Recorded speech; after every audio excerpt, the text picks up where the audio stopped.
එතකොට සර් දැන් මම අහන්නම් අපි ඊළඟ එකට යන්න කලින් එතකොට දැන් සර් දැන් ටියුෂන් පටන් අරන් දැන් මේ කීවෙනි අවුරුද්ද වගේ දැන් කීවෙනි බැච් එකද කොහොමද? ඔයාලානේ පළවෙනි බැච් එක? ඔව් 2023 24 25 26 නෑ 25 අවුරුද්දක් විතර ගත්තොත් අවුරුදු 3යි. අවුරුදු 3යි. ඒ ලෙවල් අවුරුදු විතර ගත්තොත් 2023 ඒ ලෙවල් 24 ඒ ලෙවල් 25 ඒ ලෙවල් 26 ඒ ලෙවල් මේ වෙලාවේ ඉන්නවා 26 ඒ ලෙවල් වලට පස්සේ 27 ඒ ලෙවල් ඉන්නවා. දැන් 2028 ඒ ලෙවල් එන්නේ. එතකොට සර් දැන් මේ අවුරුදු 3ේම උන ලස්සන මතකයක් එහෙම නැද්ද අමතක නොවන මතකයක්? ටියුෂන් එකේනේ. ටියුෂන් ෆීල්ඩ් එකේ ටියුෂන් එකේ තියෙන්නම මතක තමයි. ආපු දවස් ඉඳලාම මම කෙටින් ගියාගෙන යනවා. ඔව්. මට පළවෙනිම මතකයේ තියෙන්නේ ටියුෂන් පටන් ගන්න ඕනේ කියලා පටන් ගත්තට පස්සේ මම ක්ලාස් එකේදීත් කියලා තියෙනවා දැන් ඔයාලගේ බැච් එකේ ඉන්නේ සාමාන්‍යයෙන් කියන්න දෙන හැමදේම නිදහසේ කියපු ඔයාලත් නිදහසේ හිටපු අපිත් නිදහසේ හිටපු ඔයාලා උගන්නන එක හරියට කරලා තිබුණා වුණත් ටියුෂන් එක ගැන ලොකු අවබෝධයක් තිබෙත් නැති එහෙම මේ කාලයක් ඒක ඇත්තටම ගත්තොත් නේ. එතකොට මමත් දේවල් හොයන ගමන් උගන්වනවා. එතකොට ටියුෂන් එකේදී පුළුවන් තරම් එහෙම දේවල් කරන්න try කරන හොඳ දේවල්. මේ විද්දි දැන් මගේ අතේ මේ වෙලාවේ තිබුණේ රුපියල් 5000 ගාණක් තමයි සම්පූර්ණයෙන්ම මේ අතේ. ඒක ගුරුවරයෙක් හිටියා. ඒ ගුරුවරයා ගාඩි කියලා මං කිව්වා මට ඔයාගේ පන්තියේ හෑන්ඩ් බිල් එකක් බෙදලා කතා කරන්න දෙන්න. එතකොට ඔයාගේ පන්තියේ මීඩියා කරන ළමයි හිටියොත් මගේ පන්තියට එයිනේ කියලා. එතකොට කිව්වා එහෙම එකපාර කතා කරන්න දෙන්න බෑ. මේ හෑන්ඩ් බිල් එකක් ඕනේ කියලා.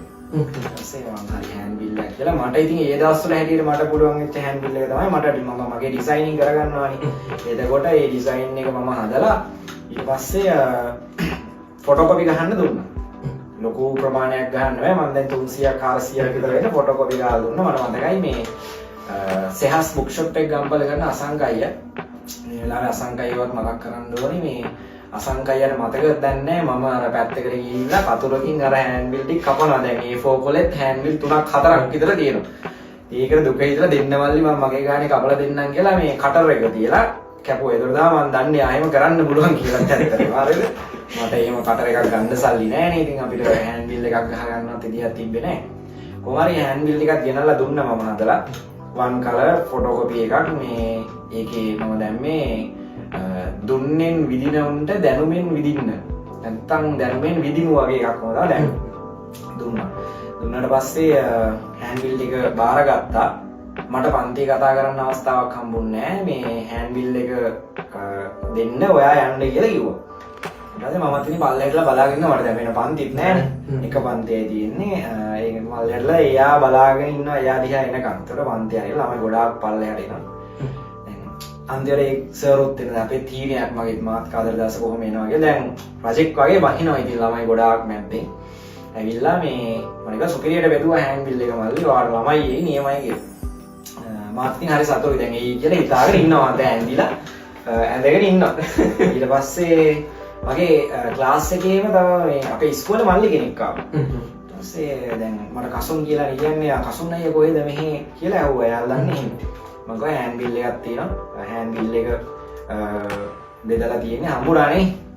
ළමයින්ට කියන්න ඕනේ කියලා මම පණිවිඩය කිව්වා. ඊට පස්සේ මොන හෑන්ඩ් බිල් එකක්ද එහෙම එකක් හම්බුන්නේ නැහැ කියලා කිව්වා. මම නෑ ආවේ හෑන්ඩ් බිල් එක මේ සම්මිල පෙරේරා කියන මීඩියා ආවනේ.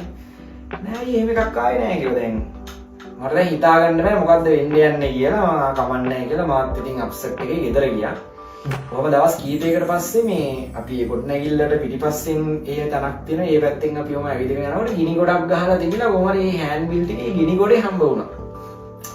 එදා තමයි මේ ටියුෂන් එකේ අමතකම වෙන්නේ දවසක්. දුකත් එක්ක අපි මාර විදියට ඉතින් මොටිවේෂන් කියන එක හදාගත්තා. ඉතින් පැත්ත ගහලා හිටියේ නෑ. මේ එදා තමයි මට ඉතින් කොහොම හරි දවසක මේ මමත් කොහොම හරි කරන්න ඕනේ මේ වගේ පන්තියක් මම හදනවා කාගෙන්වත් උදව්වක් ගන්න නැතුව කියන එක. ඒ වගේම හැදුවා. ඒකේ පළවෙනිම කොටස්කාරය තමයි ඔයාලා. ඉතින් දවස ගානේ පන්ති ළමයි වැඩි වුණා. ඒක මම කියන්න ඕනේ ඔයාලට මතක ඇති. ඒකත් එක්ක තමයි මේ ටියුෂන් එක පටන් ගත්තේ. මගේ ටියුෂන් එක පටන් අරගෙන තින්නේ එහෙම. ඒකත් එක්ක මේ වෙලාවේ වෙන හොඳ මතකයක් ඒක. තව මතකයක් කිව්වොත් එහෙම මේ පළවෙනි රිසල්ට් එක දිස්ත්‍රික් කුසලතාවයක් ආපු දවසක. දැන් ඒ තියෙනවා B තියෙනවා ළමයි කැම්පස් තේරලා ඉන්නවා ඒ ඔක්කොමත් හරි දැන් දිස්ත්‍රික් රෑන්ක් එකක් දාන එක සාමාන්‍ය ගුරුවරයෙක්ගේ ආසාවක් පන්තියක දැන් එහෙම ඇවිල්ලා හිටියේ මම නම කියන්න නැතුව කියන්නම් ෆස්ට් ටයිම් මැත්ස් කරලා වැඩේ අනාගෙන ආර්ට්ස් වලින් කරනවා කියලා ආර්ට්ස් වල ඉසෙට් ස්කෝර් එක හොඳ සබ්ජෙක්ට් එකක් නිසා මීඩියා තෝරගෙන හිටියා තව සබ්ජෙක්ට්ස් දෙකක් එක්ක දැන් එයා වැඩ කරා හොඳට මාත් මහන්සියලා ඉගෙනුවා මම මහන්සිලා උගන්න තරමට එයත් මාව ප්‍රශ්න කරන ගමන් ඉගෙනනවා හොඳයිනේ ළමෙක් සාමාන්‍ය වලා වෙන්න අපිටත් ආසයිනේ ඒක උගන්නලා කොහොමරි මෙයා රිසල්ට්ස් ආවට පස්සේ මට කතා කරලා කිව්වා අඬ අඬ කතා කරේ මට ඒක මතකයි මේ වෙලාවේ මතක් වෙනවා මේ මම පාස් A3යි දිස්ත්‍රික් කුසලතාවේ 17 මටත් හරි සතුටුයි මේ ඒ වුණාට ඒ සතුටු වෙන්නේ කොහොමද ළමයාට කොහොමද මම කම්ප්ලිමන්ට් වෙන්නේ මම දන්නේ නැහැ මට එහෙම කලින් නැහැ කිව්වා නෑ ඊට මං ඉතින් හරි සතුටුයි පුතේ නියමයි කියලා මාත් කෑ ගහලා දැන් මං ගෙදර හිටියේදී අපේ අම්මත් එක්ක දුක සතුට දෙකම බෙදාගෙන මම මෙහෙම තමයි ඉගෙනුවේ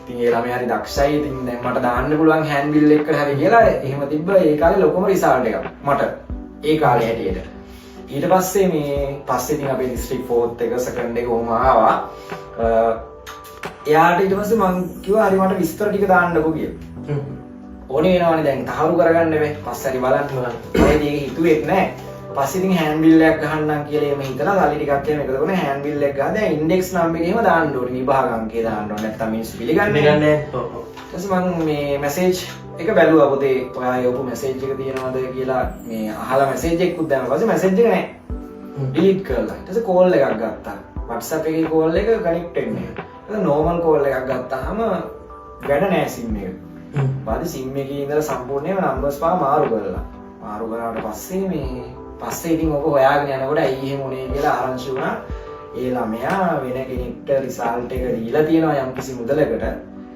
ඊට පස්සේ ඒ සර් කියලා දෙනවා එයාගේ ක්ලාස් ආවා කියලා කියන්න ඕනේ නැහැ සමීරගේ ක්ලාස් ගියේ නෑ වගේ ඉන්න කියලා හරිද ඉතින් කොහොම හරි මේ ඒක හරිම දුක සතුට අත්දැකීම් හැම එකක්ම තියෙන මතකයක් මොකද ඒ ළමයා මොනවා රිසල්ට් එකක් දාපුවකට මට සතුටුයිනේ මම උගන්ලා තියනවානේ හොඳට ඊට පස්සේ ඒ ළමයා මහන්සිලා වැඩිත් කරගෙන තියෙනවානේ ඒකත් නියමයි කොහොම තමයි ඉතින් දැන් නම් හිතනවා මේ වෙලාවේ මම ඇග්‍රෙසිව් වුණා වැඩිද කියලා මම ඉතින් ඒ ළමයාගේ ඇත්ත නම්බර් එක හොයාගෙන එහෙම කරන්න එපා මේ ගුරුවරුන්ට එහෙම කරලා කවදාවත් හරියන්නේ නැහැ කැත වැඩ කරන්න එපා කියලා බැනලා එහෙම ඉතින් දෛවය කියන්නේ කොහොම හරි මම දැන් මගේ වැඩිදුර අධ්‍යාපන කටයුතු වලට ගැලණී කැම්පස් එකට යනකොට එයාත් ගැලණී කැම්පස් එකටම මේ තේරිලා ඉන්නවා.